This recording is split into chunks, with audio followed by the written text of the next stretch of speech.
You have powers you never thought of. You can do things you never thought you could do.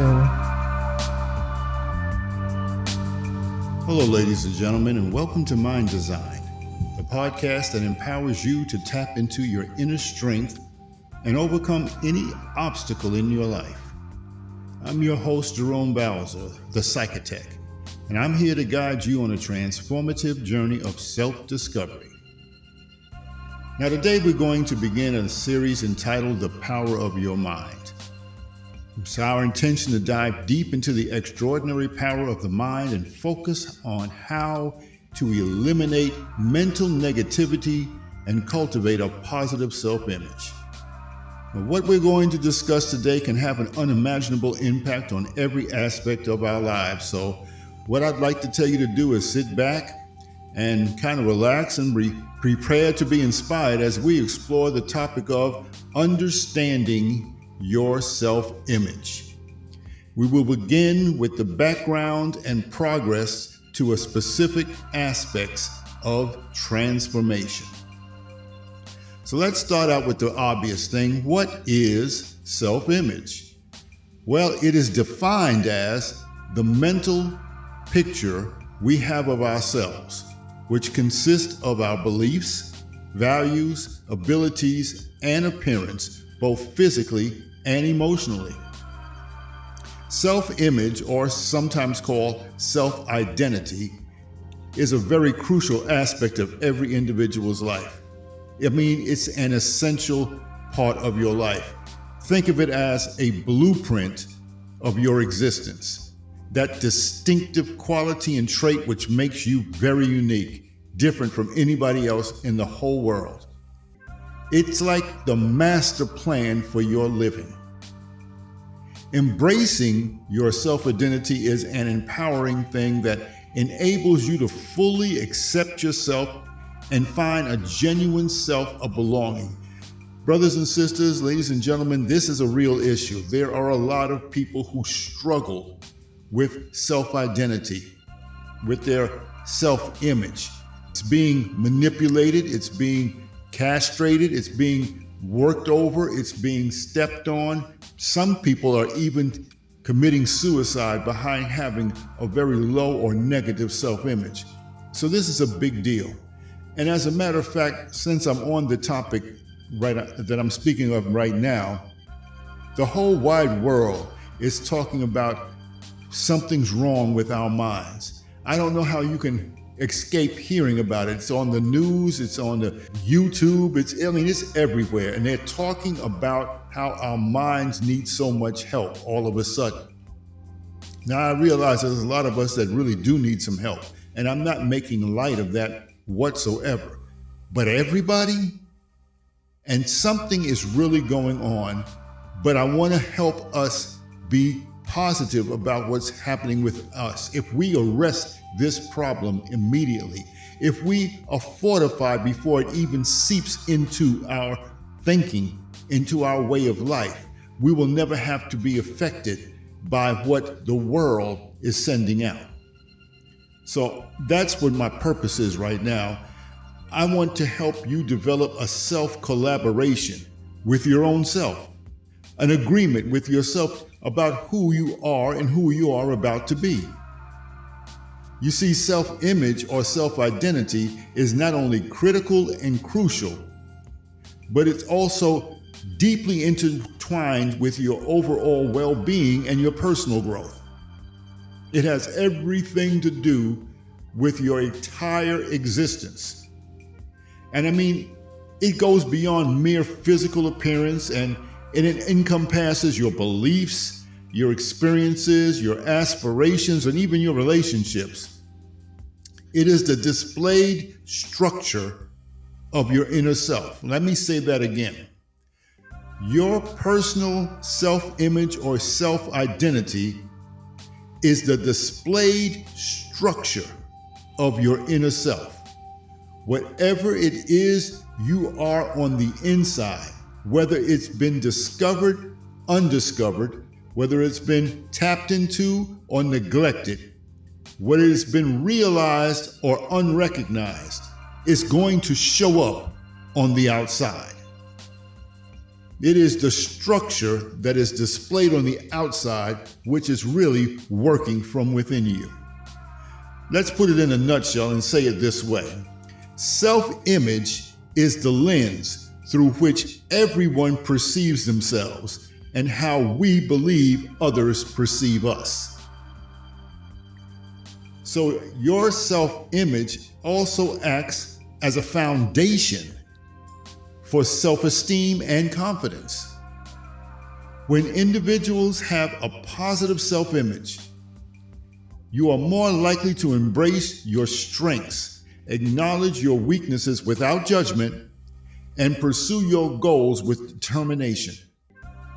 Add to this your faith, your beliefs, your inspiration, or mentors, or whatever motivates you to succeed.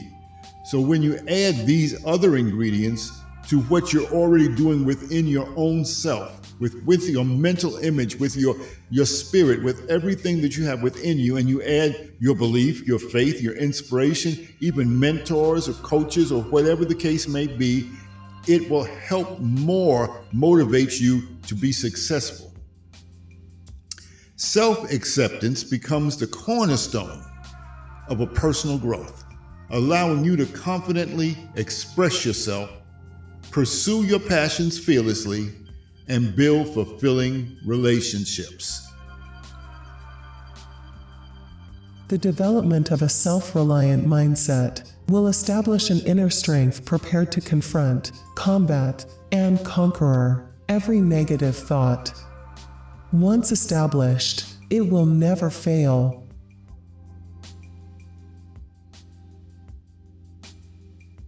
Imagine you are playing with your toys all by yourself. You don't need anyone else to help you or tell you what to do. That's called self-reliance.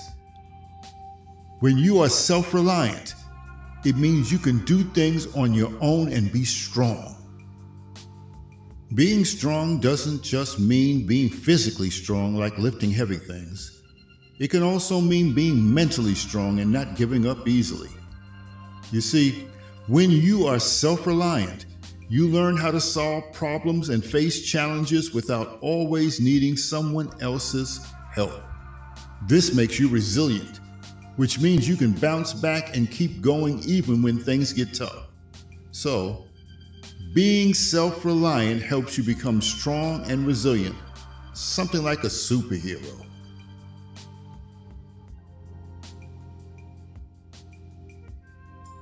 I am not what happened to me. I am what I choose to become. Now let's talk a little bit about self-identity. Self-identity can be shaped by various factors such as dynamics, cultural background, societal expectations, education, media influence, and personal experiences. These factors can do one of two things in your life. They can either create you or consume you. A new strength is required in either case because it's your life story, and you have to embrace both the strengths and the weaknesses, the triumphs and the failures, the ups and the downs of life that make up your unique identity. So stop worrying, practice owning your life. Write your own story concerning who you are and who you are meant to be. Now, this is a move that's going to require some boldness. You're going to have to shake some stuff up to make this happen. Practice owning your life. Write your own story. By owning your own narrative, you acknowledge your individuality and celebrate it without seeking validation from anybody else. Let me make it easy and give you an example. Imagine you have a special book that tells the story of your life. Owning your own narrative means that you get to be the author of that book. You get to decide what happens in your story. You get to decide how your story is being told. And most importantly, you get to be the boss of your own story. Owning your own narrative also means taking responsibility for the choices you make and the consequences that follow. Let me make that perfectly clear. When you take your life into your own hands and not allow other people to steer your life like with their ideas of who you're supposed to be or what they want you to do and be, and you're taking control, you can do it. There's no question about it. There may be some consequences to doing it because you're now operating outside of the box. You're not letting the system work with you or work for you or through you. You're not being boxed in. You're working around the box, outside of the box. And things are going to be a little different because now you're not dependent on the system, you're independent of the system. So be prepared to face a little bit of this and that. Some people may not understand anything that you're going through, what you're talking about, but your mind is clear and it's been decidedly made up that I know who I am, I know what I must pursue, I know what I want in life, and I'm going forward with everything I have. Nobody or anybody else in my life, around my life, is going to detract me or deter me from reaching my goal. In terms of doing that, you're not going to have their support unless they really understand who you are and are very willing to help you reach your goal. There are some people who are, but the majority of people will not. So be prepared of that. But when you own your own narrative and are taking responsibility for your choices, it will empower you to shape your character, develop your plot, and create a compelling storyline that reflects your true self. Remember, you are the author of your life, not anybody else. So by embracing this role,